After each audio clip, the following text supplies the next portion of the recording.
Invito a esta serie destinada a la guerra espiritual. En la Sagrada Escritura se nos habla de la guerra espiritual. Y se nos dice allí que toda la vida cristiana la conciben, tanto el Nuevo Testamento como después los primeros padres y la Santa Iglesia, y sobre todo los monjes del desierto y después la vida religiosa, como un combate, como una lucha, como una guerra espiritual, que es una participación del creyente en la lucha y el combate de nuestro Señor Jesucristo. Si la Iglesia es un ejército, hablamos de la Iglesia militante y de la Iglesia triunfante, de la que está todavía luchando y de la que ya alcanzó la victoria. Y si los cristianos somos soldados de Cristo, los religiosos son como las banderas o los signos que Dios pone al frente de su ejército para señalarles su presencia auxiliadora y para animarlo con la promesa de una segura victoria. La vida consagrada dentro de la Iglesia Católica tiene ese sentido, es un signo, es una bandera, un signo que Dios pone, que no se puede inventar. Pobreza, castidad, obediencia no es cosa que se puede inventar la gente.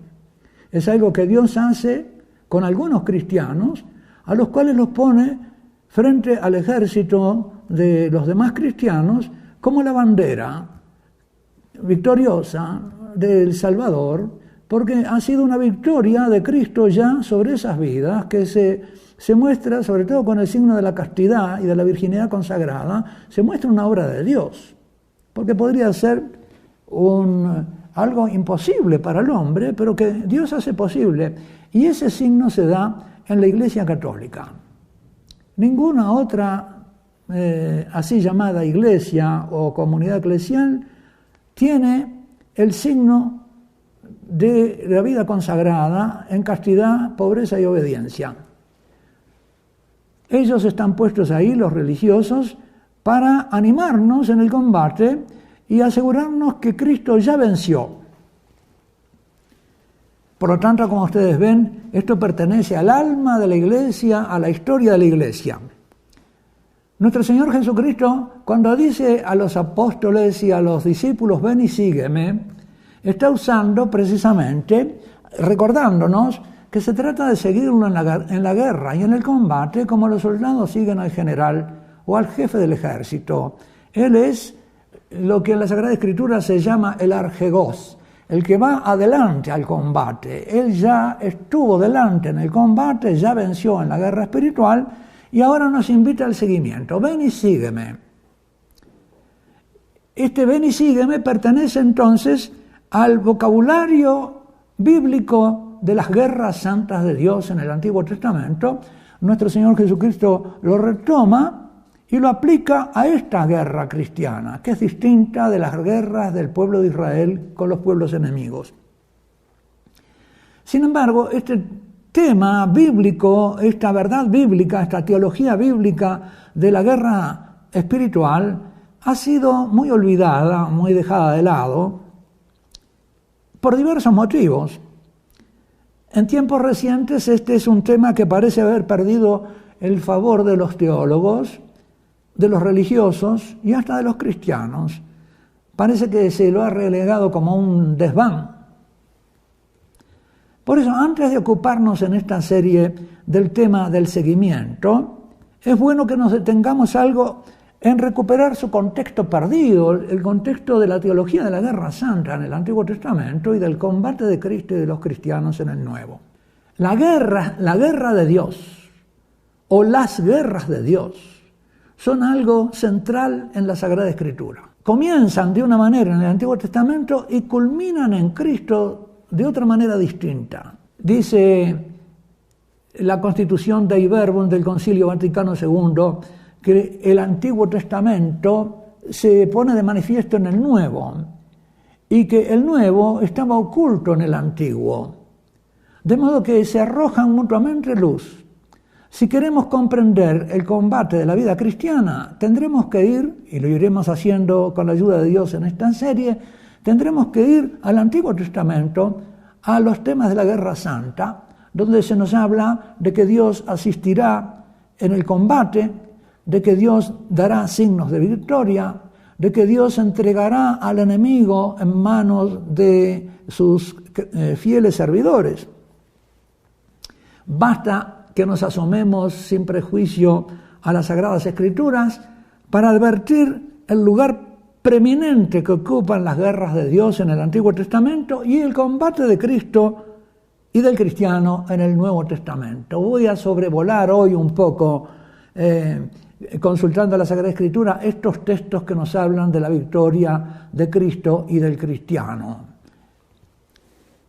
Un primer texto que les recuerdo es en la última cena de nuestro Señor Jesucristo, cuando Él en el capítulo 16 del Evangelio según San Juan, el versículo 33, dice: os he dicho estas cosas para que tengáis paz en mí.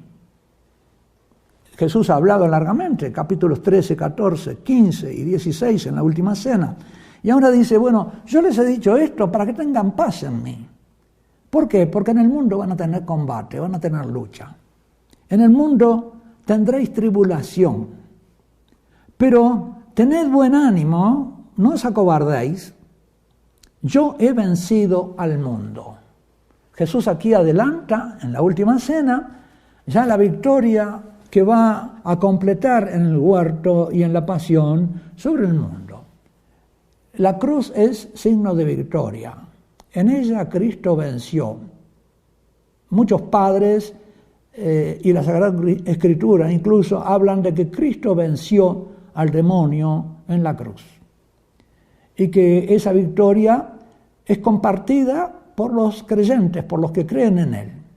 Ellos también vencen al demonio por la cruz, por el sufrimiento enviado por el Padre, asumido como hijo. Otro texto en el mismo evangelio, en el mismo evangelista San Juan, porque San Juan es el evangelista de la victoria. Son muchísimos los textos en el Evangelio, en la primera carta de San Juan y en el Apocalipsis, donde San Juan habla de esta victoria de Cristo, de esta victoria que está prometida a los cristianos que luchen en el combate de la fe. Vamos a ver entonces ahora un texto del Evangelio según San Juan, en que San Juan considera a los cristianos como triunfadores. Habéis vencido al demonio. En la primera carta de Juan, capítulo 2,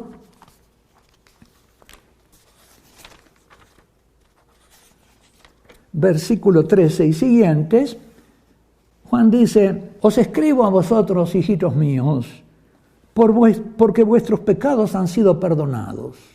Por eso somos hijitos del Padre.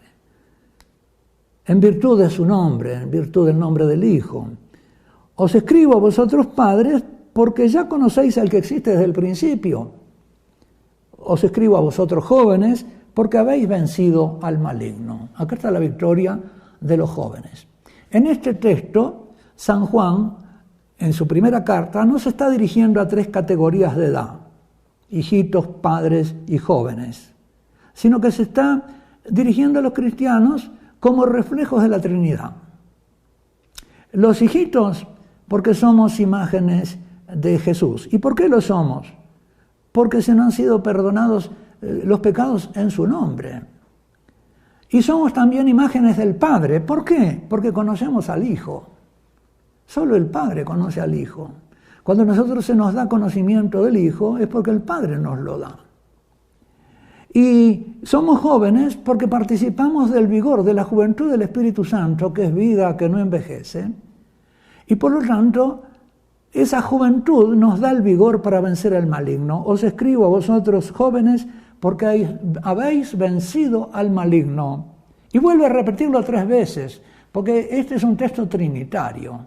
No solo nos dice una vez que somos imágenes del Hijo, porque conocemos al Padre, del Padre porque conocemos al Hijo, y del Espíritu Santo porque vencimos al demonio, sino que nos lo dice y lo repite 3 veces. Os escribo, hijitos, porque conocéis al Padre. como Jesús conoce. Nadie va al Padre si no es por mí. Os escribo a vosotros, padres, porque ya conocéis al que es desde el principio, al Hijo. Y repite ahora la victoria. Os escribo, jóvenes, porque sois fuertes. Con la fuerza del Espíritu Santo, nosotros vencemos en la lucha espiritual. San Pablo va a decir en un texto que veremos después, en todas estas cosas supervencemos por aquel que nos amó. Nuestra victoria es definitiva. Y después dice, no améis al mundo, amad al Padre. Porque en esta lucha, como lo vamos a ver también, yo estoy adelantando ahora, un vistazo general, se trata de una lucha entre el amor de Dios y el odio a Dios, o el miedo a Dios, o el rechazo de Dios. En esa lucha estamos nosotros. Y después en el Apocalipsis, San Juan vuelve sobre el tema de la victoria en las 5 cartas a las iglesias, numerosísimos textos. Dice en el capítulo 2, versículos 7, 11 y 17, dice en el versículo 7, escribiéndole a la iglesia de Éfeso, a la iglesia de Éfeso, le dice, al ángel de la iglesia de Éfeso escribe, esto dice el que tiene las 7 estrellas en su mano derecha, el que camina entre los 7 candeleros de oro y que tiene en la boca una espada. El versículo 16 del capítulo 1 dice, tenía en su mano derecha 7 estrellas, que son las 7 iglesias a las cuales le va a escribir y que corresponden a los 7 brazos del candelabro que tiene origen en el Antiguo Testamento, ese candelabro de 7 brazos que ilumina el mundo, y por lo tanto las 7 iglesias de Jesucristo iluminan al mundo con su luz y vencen a las tinieblas con la luz. También hay allí una guerra entre las tinieblas y la luz. Se nos dice en el comienzo del Evangelio de San Juan que la luz vino a este mundo y las tinieblas no lo recibieron. En eso ya hubo una victoria de la venida de Cristo al mundo que venció las tinieblas, la oscuridad acerca del conocimiento de Dios. Y continúa diciendo que en su mano derecha 7 estrellas y de su boca salía una espada aguda, una espada afilada, de doble filo, y su rostro brillaba como el sol. Acá está la espada saliendo de la boca de Jesucristo. Jesucristo vence con su palabra, y su palabra es darnos a conocer el misterio del Padre. Y de esa victoria van a participar las 7 estrellas. Y le dice, les leo nada más que rápidamente los textos a cada estrella. A Éfeso le dice, al vencedor en el combate le daré de comer del árbol de la vida que está en el paraíso de Dios. A la iglesia de Esmirna, la segunda iglesia, dice, el vencedor no sufrirá daño de la muerte segunda, que es la condenación eterna. A la iglesia de Pérgamo, al vencedor le daré un maná escondido, la Eucaristía, y también una piedrecita blanca, sobre la cual irá grabado un nombre nuevo que nadie conoce sino el que lo recibe. El nombre bautismal, pero es un nombre misterioso que tenemos todos ante el Padre. A la iglesia de Tiatira le dice, le promete si triunfa, al vencedor, al que se mantenga fiel a mis obras hasta el fin, le daré poder sobre las naciones paganas. Las regirá con cetro de hierro como quien quebranta piezas de arcilla. Es al vencedor que se mantenga fiel a mis obras, a las obras del Hijo. A la iglesia de Sardes, al vencedor será así revestido de blancas vestiduras, y no borraré su nombre del libro de la vida, sino que me declararé a su favor delante de mi Padre y de sus ángeles.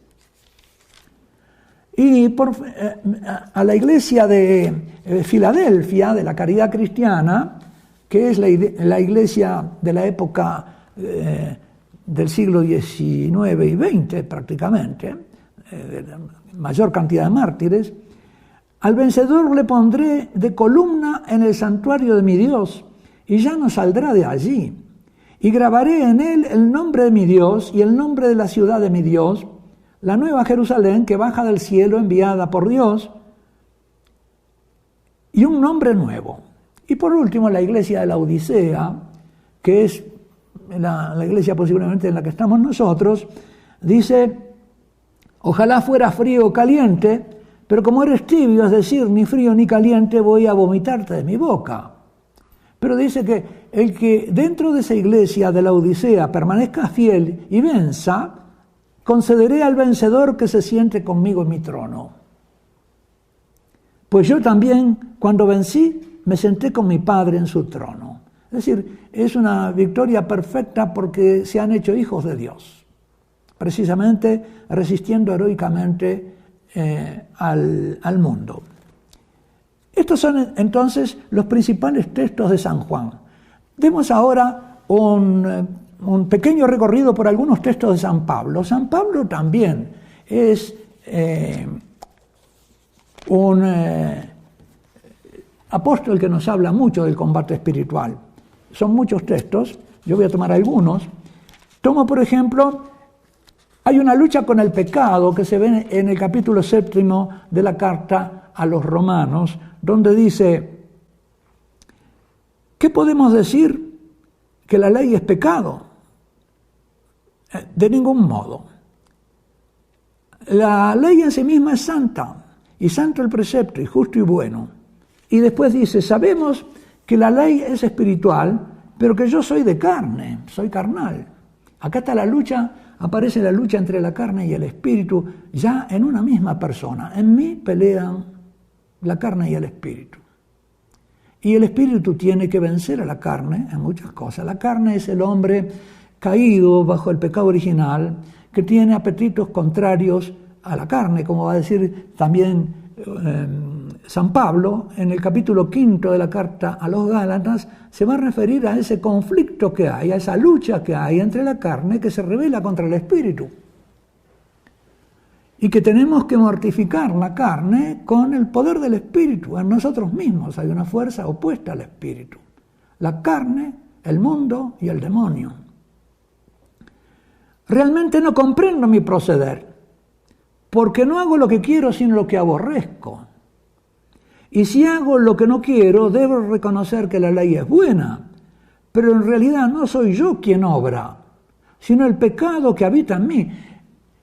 Estoy sometido a la esclavitud del pecado. Cristo vino para eso, para liberarme. Y así como Abraham hizo guerra con los reyes de Oriente para liberar a su sobrino Lot y liberarlo totalmente, no hizo guerra para conseguir un botín de guerra. Precisamente él se niega a recibir nada cuando le ofrece la ofrenda a Melquisedec. Lo hace para liberar a los suyos. El Señor nos ha liberado. Es necesario que nos libere de la carne, herida por el pecado, por la gracia. Porque nosotros no podemos vencer en eso sin la ayuda de Dios. Si hago lo que no quiero, no soy yo quien actúa, sino el pecado que habita en mí. Descubro pues esta ley, que aunque quiera hacer el bien, es el mal el que me sale al encuentro. ¿Qué verdad pueden conceder a estas palabras los que están sometidos a alguna esclavitud de las adicciones? Los adictos pueden decir que esto se cumple en ellos. Y de esto, ya para terminar este primer bloque de nuestra serie, quiero referirme a un texto de San Pablo en el mismo capítulo 8 de la carta a los Romanos, al final de este pasaje, en que habla de la victoria que tenemos adquirida en el amor de Cristo. ¿Qué podemos decir? Si Dios está por nosotros, y esta es una palabra de la guerra santa, si Él está en este combate a favor nuestro, ¿quién estará contra nosotros? ¿Quién nos podrá vencer? Si Él no perdonó a su propio Hijo, ¿quién acusará a los elegidos? Y termina diciendo: ¿quién nos separará del amor de Cristo? ¿Qué enemigo nos puede vencer? La tribulación, la angustia, la persecución, el hambre, la desnudez, los peligros, la espada. Es una guerra en que estamos, pero ¿quién nos puede vencer?